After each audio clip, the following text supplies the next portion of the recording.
essentially, I feel I'm a drug-using, countercultural criminal who is trying to go legit. And in the process, trying to bring psychedelics along as well. And I do like the idea of mainstreaming. um, I can see how it sounds, in some ways boring and takes away the energy from, we've got the latest, greatest thing. But I think it's about mainstreaming our whole selves. It's not about leaving things behind in order to become mainstream. It's about really taking our full selves into the heart of the culture and eventually being accepted and appreciated, hopefully. And I see it happening too. Well, along the lines of this countercultural criminal, I'd like to start by asking about what it was like in the good old days before MDMA was illegal. Before it was first scheduled and criminalized, how is MDMA use viewed?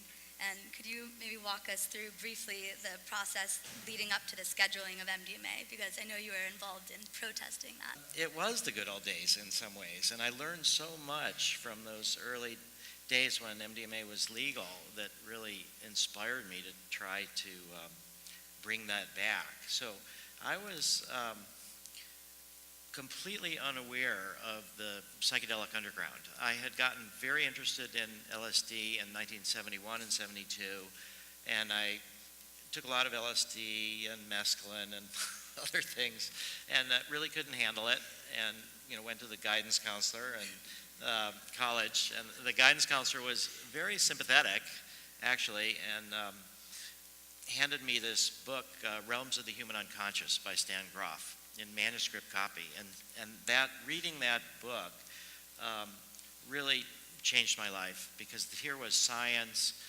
looking at states of consciousness, spirituality, and aspects of religion, but focused on healing. And I thought this was absolutely terrific. I had become aware of LSD shortly after the backlash. I didn't really appreciate it when it was happening during the 60s. I believed the propaganda. When I learned about MDMA, it was 1982. It was at Esalen. I was doing a month-long workshop with Stan Grof. A woman, Debbie Harlow, came by with MDMA, and she started talking about how there was this new drug, and it helped people feel love, and it helped people feel connection, and helped people talk to others. And I thought, how boring. I feel love, I feel fine, and I'm used to psychedelics. You've done enough when you can't talk. so,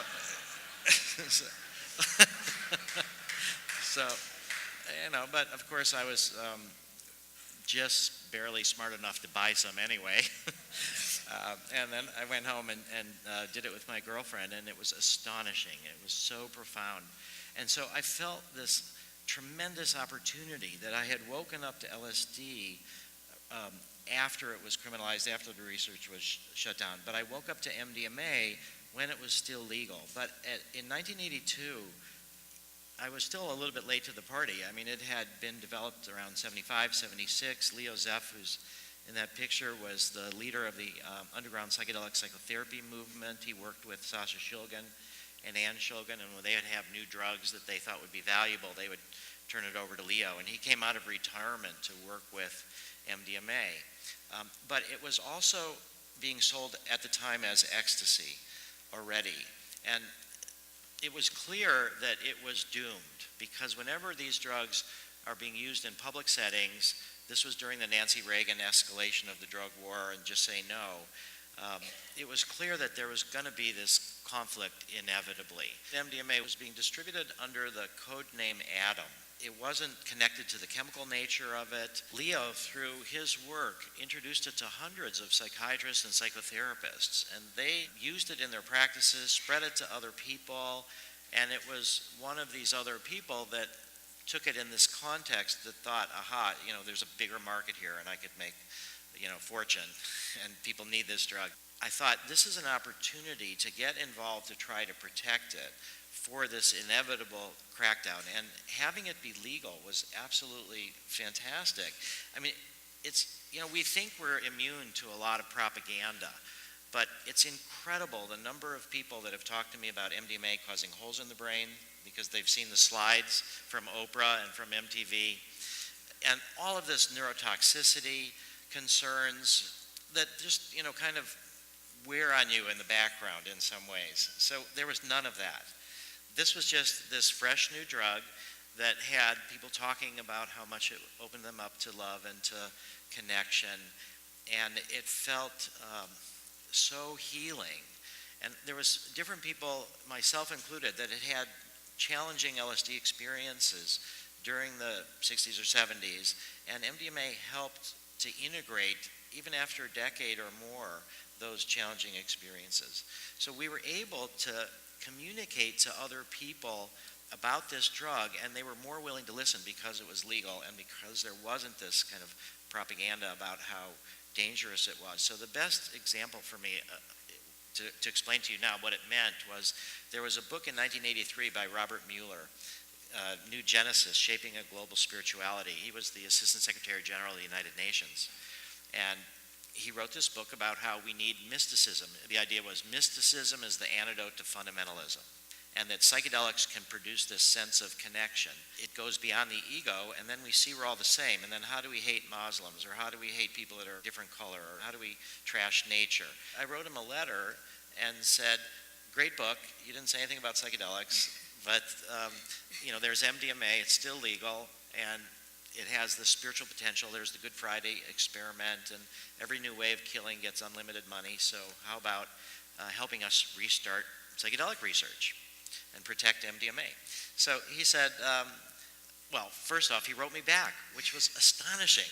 I was just like a college undergraduate. And he said, I understood his book, I understood what he was trying to say, and he said, here's a bunch of religious professionals that would be interested in hearing from you.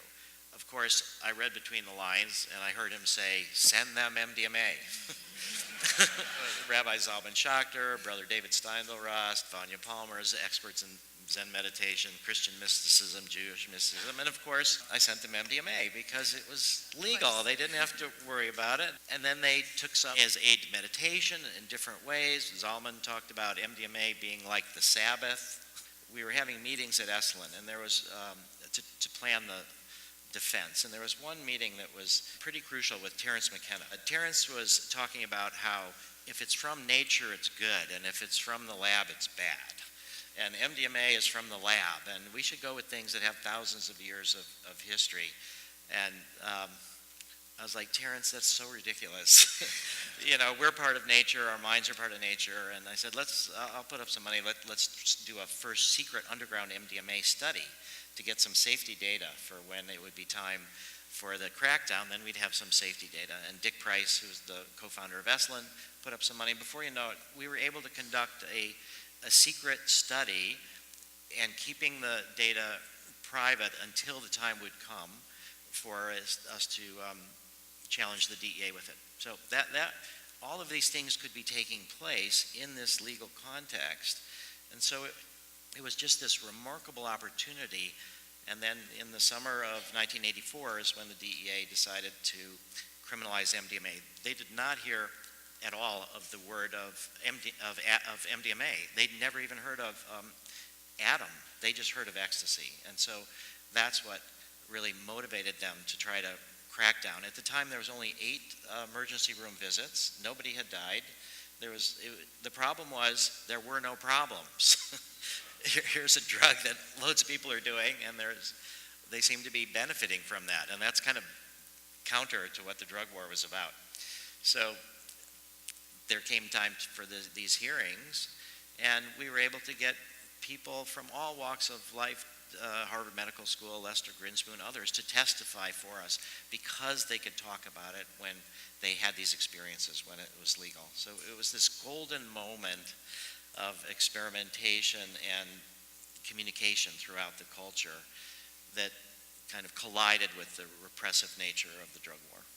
We were slowing the DEA down in the DEA administrative law judge hearings in the US. I became aware of the fact that they were moving internationally to criminalize MDMA through the WHO, the World Health Organization. And in one of the most remarkable synchronicities, it turned out that the committee, the expert committee at the WHO that was reviewing the data from MDMA and a bunch of other drugs as to whether to recommend that they be criminalized was Stan Grof's brother. Paul Groff was a prominent psychiatrist in Canada, focused a lot on depression, and he was the chair of the committee that would evaluate MDMA. And I arranged through Robert Mueller for me to go to WHO. He helped me to meet up with the scientific advisors and the expert of this expert committee, and we presented some information. And then the committee voted to criminalize MDMA. Everybody but Paul voted to criminalize MDMA, and Paul was able to get this very little asterisk, a footnote, saying that the chairman of the committee voted against criminalization because he thought it would inhibit research, and they put in this little paragraph that said, the nations of the world encourage more research into this most interesting substance. And that was like, in a way, an overall defeat, but we got this one little footnote that was used later by the Swiss government to justify opening up MDMA from 88 to 93. So, how do you see, you've just been representing MAPS and representing the psychedelic community with the United Nations General Assembly Special Section on Drug Policy. So what is your sense of what's going on internationally? UN General Assembly Special Session on the World Drug Problem is what it's called. It was the first time in 20 years that the UN General Assembly had met to revisit international drug treaties. 20 years ago, the mission was for a drug-free world. The drugs have just increased. It was an interesting time to reassess. On one hand, it was definitely a bit disappointing that despite the fact the drug war is so clearly failing, the general movement of the UN and different countries represented there was kind of perpetuating this drug war rhetoric generally, though they did incorporate a bit of progress. But for me, what was really inspiring about these meetings was that it pulled together human rights and drug policy activists from all around the world.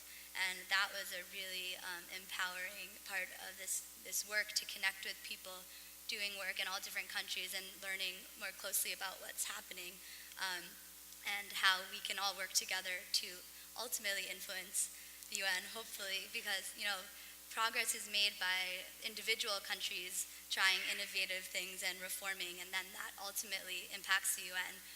The UN is not really the body that's most innovative and kind of leading the way, but kind of following. But I guess, generally the focus at this drug summit, I can't say it was on psychedelics. A big focus was about ending capital punishment for drug crimes, which, with what's going on in the Philippines right now with this mass murder of drug dealers, we see how urgent and crisis-oriented and reactionary drug policy has to be sometimes. But some research that I was actually surprised to find was that according to the WHO, MDMA is actually the third most used illicit substance in the world after cannabis and amphetamines. So that was a really interesting piece to be speaking about in this context when many of the drug policy activists were really focused on moving away from a criminalization and drug war approach to a public health and harm reduction oriented approach.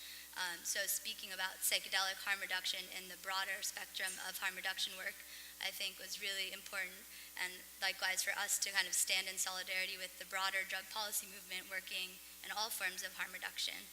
And I guess speaking globally of other countries, they're certainly leading the way in psychedelic harm reduction, unfortunately, beyond the US. I was recently in Barcelona, where the Spanish government actually pays for something called energy control, which is a drug testing space. So I visited this space where people send in their drugs. You can send in your MDMA for a really affordable price.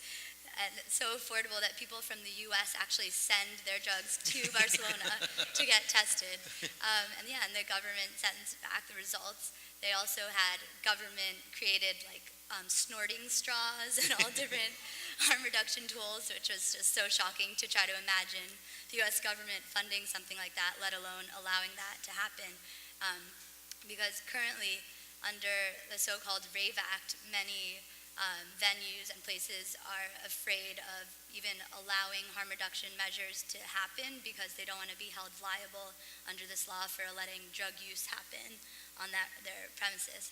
But we had some exciting progress with that this year at Burning Man, finally. The Zendo project, which is MAP's psychedelic harm reduction project, was finally kind of officially recognized by Burning Man, and each person attending Burning Man got information about the Zendo in their greeter packet. So that was really a huge progress, but still absolutely no drug testing permitted at Burning Man, and there's a long way to go, and we have a lot to learn from different countries like Portugal that's also decriminalized, and at Boom they've had psychedelic harm reduction really well integrated for a long time. My job, I feel, is to be perpetually dissatisfied. Once I'm happy, then that means somebody else should lead MAPS. After we had the Burning Man organization tell 70,000 people about Zendo, the leader of our Zendo team, Sarah Gale, gave a presentation to Bureau of Land Management. 60 federal police heard about Zendo and were sympathetic with it. And so I was sitting around thinking, okay, what's next? What do we do next? And so now we're going to be applying to the DEA for a special license to set up a drug testing program at Burning Man. Yeah. So next year. That it was Biden that put in this RAVE Act, Reducing America's Vulnerability to Ecstasy.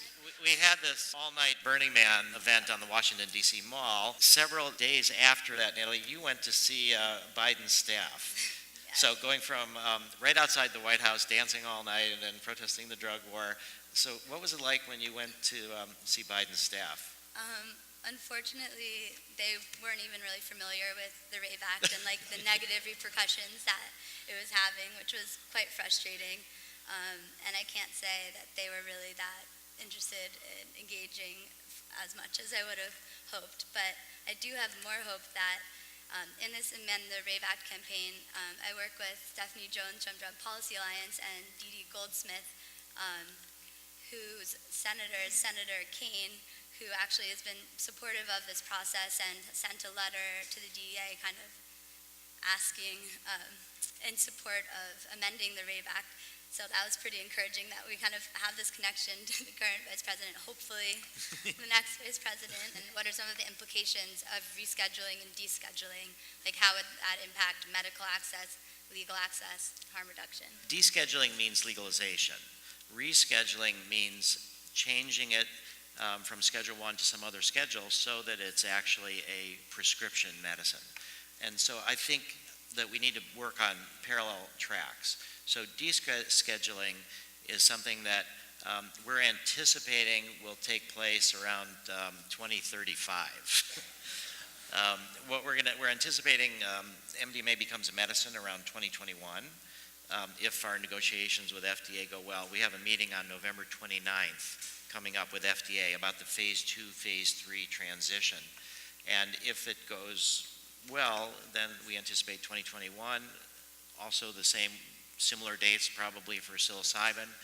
And then we have probably 10 years of setting up psychedelic clinics throughout the United States and Europe, and then people get more comfortable with the whole concept of beneficial uses of psychedelics in psychotherapy, and the clinics expand to become places where people can bring their families for sessions, and then beyond that, the country gets comfortable with marijuana legalization, which will maybe be somewhere like 2022 or so. It's kind of race. Does marijuana get legal federally, or does MDMA or psilocybin become a medicine first?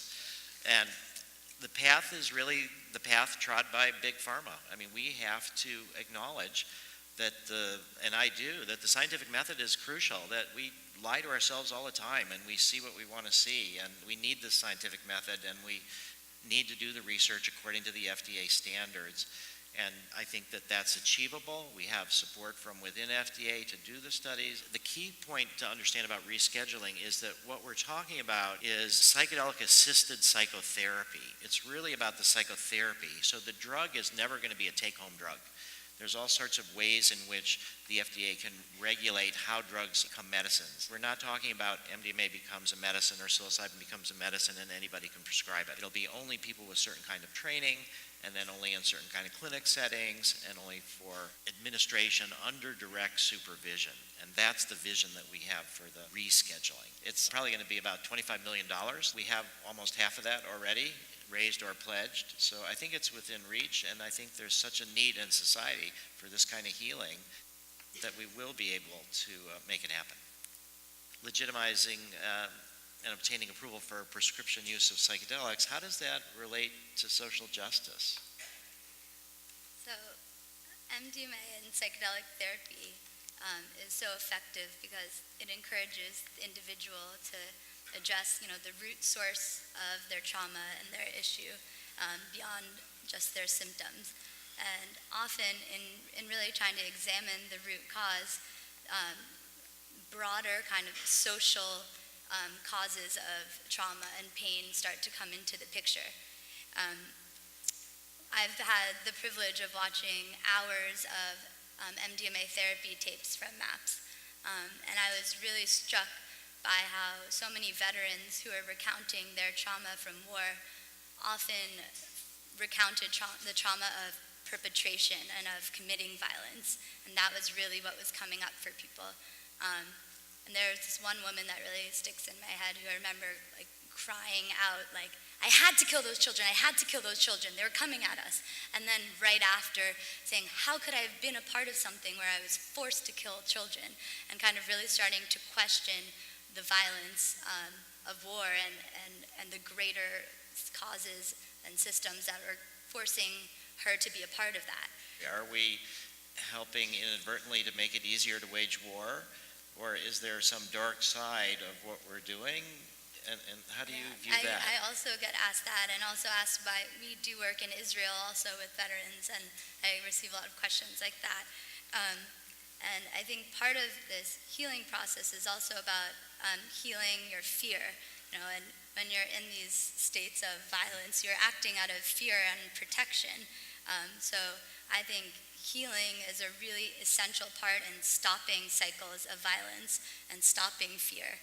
And I think really the only way to move forward and move towards peace is healing on kind of both sides, and not just the so-called victims, but recognizing that often the oppressors and perpetrators are experiencing a lot of trauma themselves that inspire them to act out of fear and perpetuate violence. So I think it's really essential to stop these cycles of violence to heal.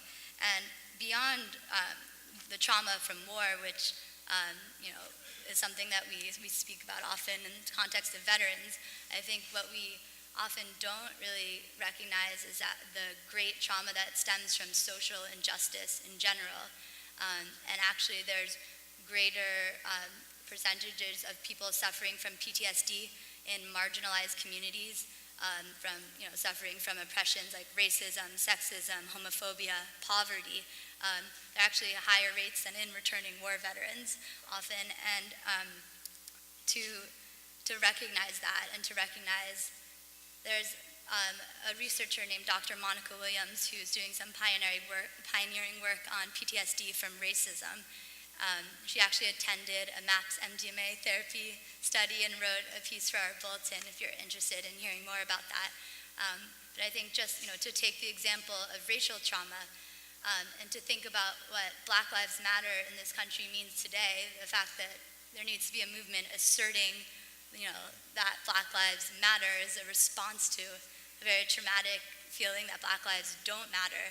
And I mean, the combination of intergenerational trauma, starting from slavery to Jim Crow to segregation to our current systems of mass incarceration and police violence, compounding that with the current state of being a person of color and turning on the news and seeing someone shot by the police for no reason, and just the different levels of trauma that creates really does also manifest in individual PTSD.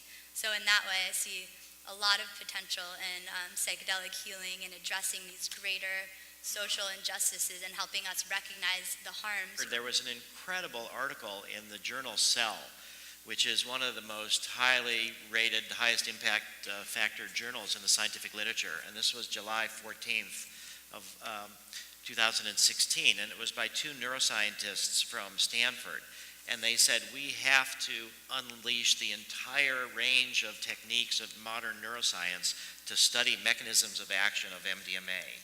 And the last two sentences were something that Natalie or I could have written ourselves, because it was saying basically the world needs more compassion and empathy, and the study of MDMA is one small step to get us towards that goal. So it was just so totally heartening to see this coming from mainstream neuroscience, and they recognize that this is an avenue to try to help with multi-generational trauma, with all these things. That's why, for me, we've made a fundamental alliance with the drug policy reform movement, because the kind of healing that we need, and when we talk about the current political climate, it's really not about Trump. But it's about millions and millions of people who are vulnerable to having their fears and anxieties be triggered by things that he is saying. And so we have to have broad-based mental health with millions of people beyond just clinically treating conditions, and that's why I think we have to go beyond legalization. But a lot of the people who go to war are actually people of color. And yet, in our studies, we have not had a single African American. In our study, we've had over 1,000 people volunteer for 24 spots in our study of veterans, firefighters, and police officers, and we've not been able to really get one African American. And I wonder why you think that might be and what we can do about that. But I could guess there's a really long history in this country of research and experimentation on Black people in particular, injecting people with syphilis and doing really horrific things. So I think there's a lot of reason for the Black community to have a lot of mistrust over some new, innovative, kind of crazy therapy that works with your brain. I think there's a big need to proactively reach out to communities and educate and talk about our work, and not just expect that they'll come. And on top of that, I think I've spoken to many people of color who have had really difficult experiences with therapists who don't quite understand their experiences of trauma. And so I think it's also really important that we work with therapists who are conscious of these issues, that are also people of color or not, but who are really engaged with these issues, to provide a safe space for people of color going through our research when they are, examining all of their trauma. It's really important to provide the safest space possible.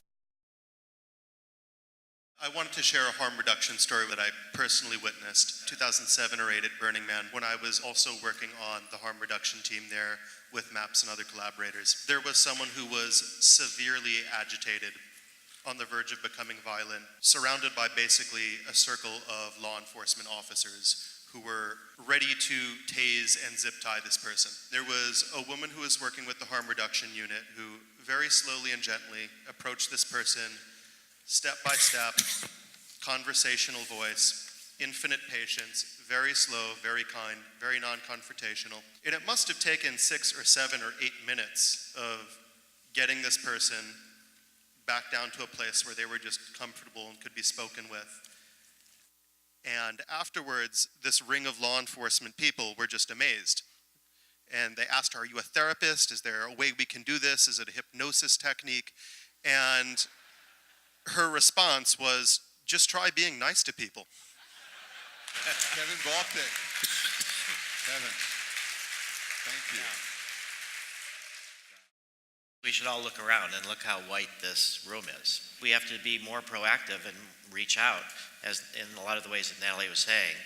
And I think we have to suggest to people that we are able to sensitively work with them, that their trauma goes way deep, and that we need special outreach. We now, I went to one of the whitest places. I was up on top of a mountain. There's a group called Summit that has discussions, and so they have a mountain out in Utah. So I was giving a talk at the top of this mountain in the middle of a whiteout with snow all around, and there was this African-American female psychiatrist, Stephanie Stewart, who was interested in this area, and so now we've encouraged her. She's gone through our training. So we're going to try to have more bridges active bridges between marginalized communities and what we're doing. The FDA basically wants your phase 3 studies to look like America. They want it to be racially diverse, gender balanced. We're going to have to make a special effort to figure that out. I would be really interested down the line in seeing how group work might be effective in a population like that is traumatized by kind of more of a group trauma. I think that could be a really interesting mode of doing that work. And I know kind of one of the questions that was going to get cut off that was also similar to what you're asking is about the accessibility of MDMA therapy in general. We're going to have about 10 phase 3 sites, and one of them we're trying to negotiate right now with Kaiser in California and Oakland. MDMA therapy or psilocybin therapy, it's very labor intensive, and so it's initially more expensive than just giving somebody a pharmacological pill every day, but over time, the pills don't work as well and they add up as well. But how are we going to get insurance companies to cover it? And so if we can add to our protocols and we're now designing these instruments that are going to look at healthcare utilization expenses, because people with PTSD utilize healthcare more frequently than people without PTSD. They have anxiety, they have all sorts of somatic symptoms from the stress and the tension. So we're going to be hopefully aligning ourselves with Kaiser, and they're going to have tracked the people's healthcare utilization with PTSD before they get into the study and then after. So I think it's our challenge is to try to figure out how to make alliances with insurance companies. And also, just in terms of access, I met yesterday with Lori Sutton, who's a retired brigadier general, who's the highest ranking psychiatrist in the U.S. Army, and she's head of veterans, the Commissioner of Veterans Affairs for the City of New York. And we were talking about the latest statistics that just came out that we received from the VA. As of June 30th of this year, 868,000 veterans are receiving disability payments for PTSD. There's another 600,000 for other major mental illnesses like depression and anxiety. And just for PTSD, it costs in the neighborhood of $15 billion a year. And when we think about the cost of war, these are mostly young people, and this is going to be on for decades to come. So there's a financial incentive for the Department of Defense and the VA as well. We haven't yet persuaded them that responsibility should extend to funding MDMA research. But I think that we will see the opportunity to get insurance companies involved, and it will be accessible. And hopefully we will develop a broader base of people that are comfortable coming. But I think that is one of our major challenges, is we have to proactively do that. And actually, to add to hopefully facilitating that, Ismail Ali, who has just started working with me in the policy team on MAPS, is interested in developing a group called POC, Psychonauts of Color. So we're hopeful. This has been a kind of amazing network developed over the last few years of psychedelic societies around the world and around the U.S.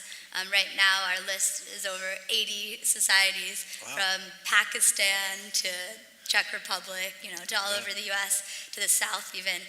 So I think these groups are really important in helping changing culture in their communities. So I'm hopeful that with a group like Psychonauts of Color, that could also help cultivate a safer space for people of color to talk about psychedelics, maybe learn about MAPS' research, and go from there.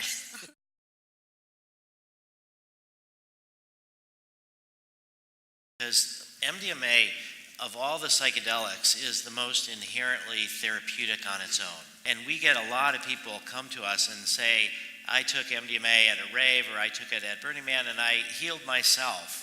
Because we're, again, nonprofit drug development, the treatment manual that describes our therapeutic method, it's posted for free on the website. The trainings that we do at Burning Man and elsewhere involve hundreds of people that we're training. This year there was over 200 volunteers.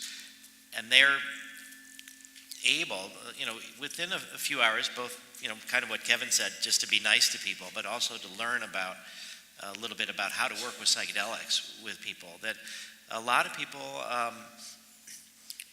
who aren't formally psychotherapists are able to be profoundly helpful to people having a difficult trip.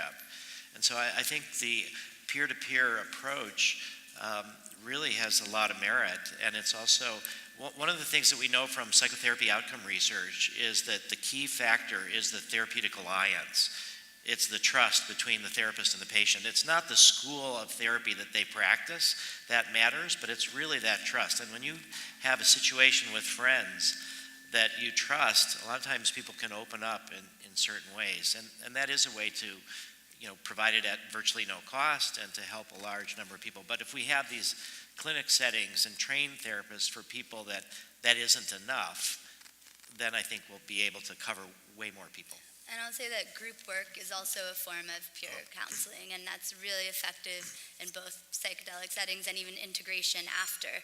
So I think it would be really interesting to see, even with individual psychedelic therapy, how we might be able to use group work and peer work to help integrate after and continue supporting. Yeah, we're making some steps towards that group work too, so that our first study in collaboration with VA-affiliated therapists, but we're funding it, it's taking place outside of the VA, is a therapy that was developed, a non-drug therapy called cognitive behavioral conjoint therapy, conjoint meaning couples.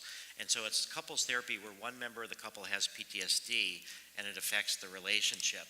And we were able to get permission from the FDA, from the DEA, from the IRB to give both members of the couple MDMA, not just the person with PTSD. And we've run the first couple already. So that's the first time since Rick Strassman got approval for DMT research in 1990 that more than one person has been able to be dosed at the same time. And there's a team at Johns Hopkins that's talking about trying to do a project with a group with MDMA, not patients, but at least initially with healthy volunteers, and see what happens when you do physiological measurements and other safety measures to administer MDMA to a group of people at one time. And we know, of course, that the ayahuasca circles and the peyote Native American Church, all of those are group settings. Rick Doblin and Natalie Ginsberg, thank you very, very much. Thank you for joining us. Yes. Really great. Amazing. That went so fast.